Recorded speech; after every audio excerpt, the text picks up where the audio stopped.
Well, many people assume Israel has always been a Jewish state, but its Jewish character has in fact never been enshrined in the constitution or law.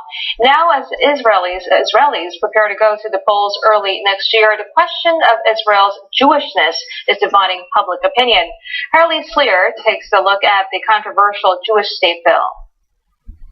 They feel unwelcome in their own country. Arab Israelis like Wa'ad and Sana, who've replaced their Facebook profile photos with one stamped second-class citizen. Being a second-class citizen, it's not new for us because we feel it every day in our lives. But now it's official. This is a bit shocking too. What made it official is a proposed piece of legislation that aims to declare Israel the nation-state of the Jewish people, instead of a nation-state for all its citizens. The purpose of this law is to provide the court legal material in order to protect the Jewish identity of the country.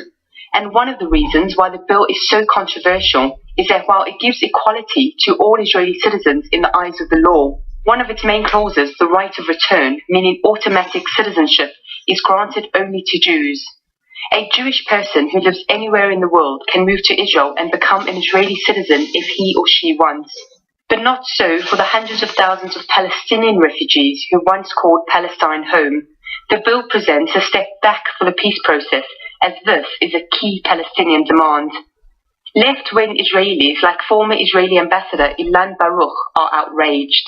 Very unfortunately, the current government is motivated and energized to fulfill an ideological agenda which says this is a land of Israel for the Jewish people only.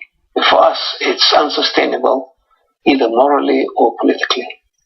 Its timing could not be worse, coming when tensions between Jews and Arabs have been at their highest in years. Thousands of Israelis have taken to the streets in anger against the bill, while others have been protesting in cyberspace. It would be really, really hard for Palestinians here.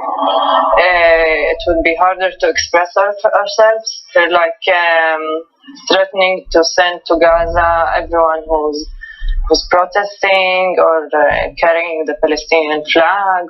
If the bill was to pass, Jewish law would become the basis for Israel's legal system. But for now, it's on hold, at least until after the March elections next year.